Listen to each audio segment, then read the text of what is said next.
the gym, that's Atlanta Church. We want to start off by giving all glory and infinite praises unto Yahweh, Ba'ashem, Yahweh Shai, Ba'ashem, Kakodash.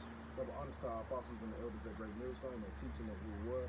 Salutations to the Akim throughout the four corners that are putting their life on the line. We came and we got in season, out of season, and prophesy the gospel of Yahweh Ba'ashem, Yahweh Shai. All right, we just wanted to come real quick and, just, do a quick exhortation and, just the understanding of, like, fighting through these curses, man. We're subject to payments. With the times that we're in, certain jakes can get in the spirit of taking the play off, so to speak. Things seem like it's slowing down here in America for a second, but, just because things seems to be slowing down, we're supposed to rev up, and a part of that is, Jake getting to the work. Like just as Jake is going hard in the world or whatever, trying to make bread, you got to do the same thing in the spirit, man. So it's like it's no excuses. We understand, like Jake got bills, Jake got problems or whatever, but at the end of the day, we still called to do a work, man. We can't be settled on our leads in there. So you can start out there. This is James chapter 2, verse 17. Even so, faith, if it have not works, is dead, being alone. Yeah, a man may say, thou hast faith, and I have works. Show me thy faith without thy works, and I will show thee my faith by my works. Yeah, and that's the point. You're supposed to show your faith by your works, man. You show your faith every day that you have faith, and that Esau's system, that Esau is a man in his word according to his system, so to speak, that you'll go to work every day. You ain't making no excuses, you ain't calling out. You ain't doing none of those things or whatever, because at the end of the day, bills still got to be paid, and everybody got to pay bills, man. So there's no excuses at the end of the day. So what you do, you get up and you make the whatever concessions you have to do, and you take your ass to work. So the same thing in the truth, man. If you really have faith in Yahweh Ba'ashem, Yahweh Shai, we all understand, like, you get tired, you get weary in the spirit, demons gonna play you and mess with your mind. But at the end of the day, it's about the results at the end of the day.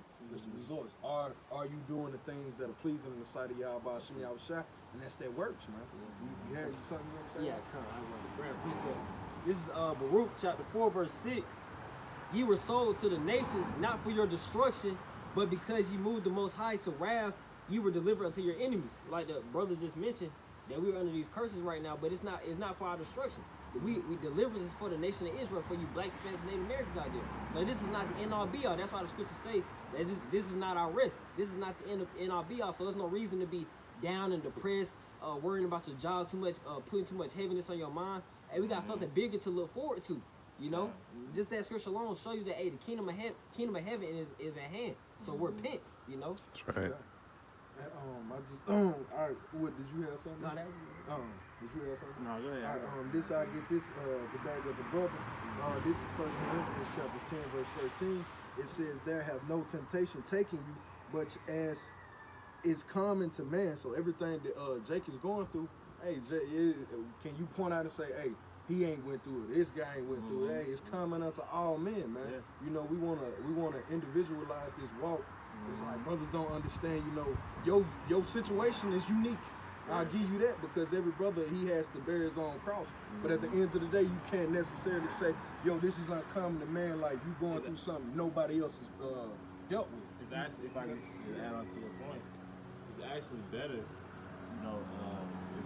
with the circumstance that we're in. Why? Because we still have a chance at salvation. That's right. With us, we still having that's why the scriptures speak about balance, having a good balance. Because we still have to carry out, the law, statutes, and commandments, going out to the highways and byways, making your body a living sacrifice, making an effort to be around the brothers and forsaking your family, and still taking care of your bills. Still, going to your 9 to 5 or however many hours you may work. You just gotta, and it's not easy, but you still, have to work towards it, man. As the scriptures say, man, work towards the mark. I'll continue. It says, "But the Most High is faithful, who would not suffer you to be tempted above that you're able." See? You got it. Hey, it says the Lord will not suffer you, to be tempted above your able, man. Meaning that the Lord is not going to put too much in your plate. Whatever, Yahweh Ba'ashem, Yahweh Shai has for you, you should be able to handle it, man. That's right.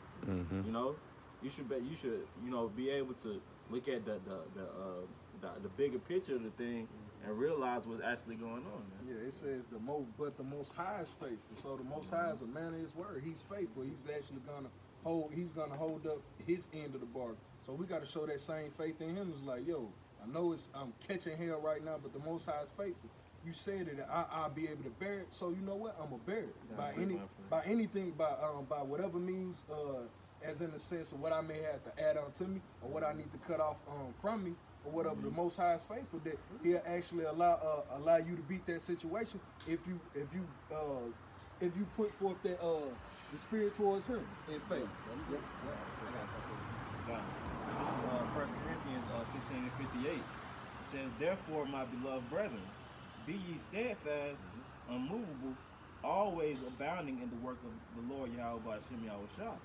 For as much as you know that your labor is not in vain in the Lord."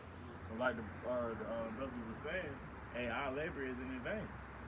You know, everything that we're doing is for a purpose. You know, that's the difference between the men of the Lord and the rest of the people. That's right. We're pushing out, you know, the name of Yahweh Hashem Yahushua. That's a heavy lot, man. Exactly. It's not going to be easy, man. You know, but we have to, as the scriptures tell us, was that in book of Sirach, the 24th chapter, you know, we have to look at the great men before us and see how their name is still being, you know, remembered in today's, but all because of their works, man. I got something. This is Baruch chapter 4, verse 27. "Be of good comfort, O my children, and cry unto the Most High, for ye shall be remembered of Him that brought these things upon you." So as the brother just spoke about, those situations that you're going through, you know, the Lord wants you to cry unto Him. You know, that's you showing, that's you using wisdom because you figure how about Shema Shah, and that's you being humble. You know, reverencing His name, magnifying His name. Okay, and continuing on, at verse 28. "For as it was your mind to go astray from the Most High, so being returned, seek Him 10 times more." Going to that effort. This thing is not in vain. We're ultimately, you know, for these works that we're doing now, we continue and endure through it, through all situations. We're going to be delivered. We're just not some regular niggas out here, man. You know. All right, well here, this is 2 Corinthians chapter 4, verse 16. "For which cause we faint not, that though our outward man perish, yet the inward man is renewed day by day." So the Lord knew, like, hey, you was gonna get your ass handed to you on this side. It says the outward man perishes day by day, but the inner man is what? He's renewed because you're constantly you have an understanding as to why you catching this hell, man. And we went off. And then, and in turn, you understand, like, yo, I'm catching this hell, but Yahweh Hashem Yahushua is with me. So you jump back into the scriptures, and your spirit is renewed. Right. But if you going about it every day, it's like, man, I got to get this money, and you always in that wars me spirit. Hey, demons will begin to plague you, man. And that's how that outward man, he truly begins to perish day by day, man, because every day it's a little bit heavier, and in turn, what? It begins to wear on your spirit, man. It begins to wear on your spirit. So the Lord, you have to renew your spirit day by day by doing the work of Yahweh Hashem Yahushua, and you having this knowledge. It ain't just about, oh, I prayed today. What else did you do outside of praying? Because it should be nothing for us to think to send up praises to the Most High. But what else did you do? Did you call a brother? Did you go out of your way to read? Did you take time off to actually listen to a lesson? Those are the things. That's how you renew that spiritual man, that inward man, day by day, man. That's how it goes in this walk, man. So it's not an excuse for us to get in this woe is me spirit and to be like, yo, man, like you just don't understand. Like, nah, man, we got to get out of that spirit, man, because times are moving fast and things are revving up. Hey, did you have anything, right? Did you have anything? Let me see it. So like. I close, I don't know. Yeah, you Nah, you can bring us our iPhones, I don't know. No, it is. Alright, Nah, this is First Timothy chapter 6, verse 12. It says, "Fight the good fight of faith. Lay hold on eternal life, whereunto thou art also called, as has professed a good profession before many witnesses." You know, so it says, fight the good fight of faith, man. Meaning we have to fight for this thing, man. You know, it just isn't going to be, you know, handed over to you, man. You know, the scriptures say, you know, lay up your treasures in heaven, man. You know, where mouth and rust and mouth don't corrupt, man. If I paraphrase, you know. But this is what, you know, we're called to, man. So you have to keep fighting and keep pushing. Don't let, you know, your jobs or your, small, things rise up to sway you or move you away from the truth. The truth, the scriptures spoke about being unmovable, man. That's it. You know, rooted in how about Shemi Awashai. You know, that's what's there. That's what's most important, man. You know. Matter of fact, let's see. I wanted to get this one precept. Matter of fact, this is second Ezra. Yeah, come on. Let me start here. This is second Ezra chapter 7. I'll start at